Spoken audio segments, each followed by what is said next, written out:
Vojislav Šešelj peut être satisfait. Le scrutin de dimanche sera plus qu'un simple vote pour des députés. Le dirigeant de l'extrême droite serbe a fait glisser le débat sur un choix entre l'Europe de Bruxelles et le traditionnel grand frère russe. Une dialectique classique à l'Est qui a eu pour effet de couper l'herbe sous le pied de son adversaire pro-européen, le Premier ministre Alexander Vučić. La Russie veut nous fournir des armes à moitié prix, mais nous n'avons pas l'argent pour les payer. Le gouvernement les voudrait gratuitement, mais ce n'est pas possible. Moi, je peux les avoir gratuitement. Avec un chômage proche de 20%, des retraites en baisse et des impôts en hausse, son discours commence à séduire. D'autant plus que la Russie est parvenue à instaurer l'image d'un partenaire fiable.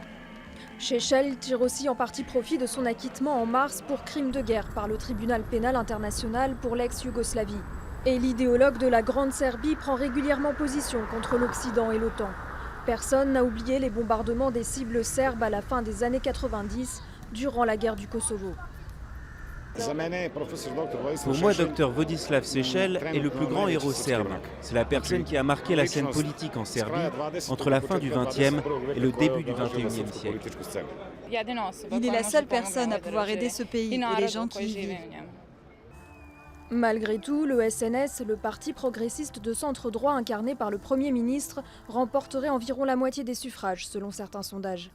Pour contrer son adversaire, Vučić joue les équilibristes.